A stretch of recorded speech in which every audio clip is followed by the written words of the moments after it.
அல்லாஹ்வை விட உங்களுக்கு இந்த சினிமாக்களும் இந்த சீரியல்களும் அல்லது இந்த நாடக இந்த விளையாட்டுகளும் அல்லது உங்களுடைய கல்லூரியும் முக்கியமா?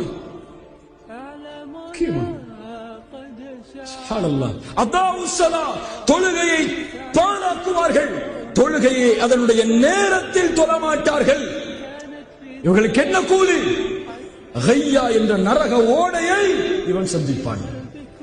தொழுகையை நேரம் தவறி தொழுபவர்களே நாளை மறுமையில் நரக வேதனையில் உச்சியில் இருப்பார்கள் என்றால் தொழுகையை தவறவிடுபவர்கள்.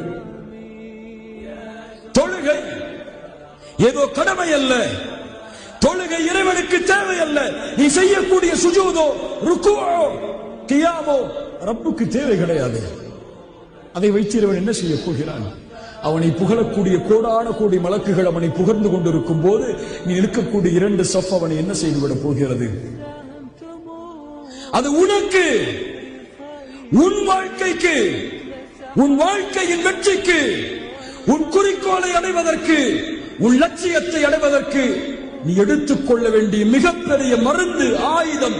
அஸ்ஸலாஹ் ஃபஸ்தஈனு பிஸ்ஸப்ரி வஸ்ஸலாஹ். தொழுகையை கொண்டும் பொறுமையை கொண்டும் உதவி தேடுங்கள்.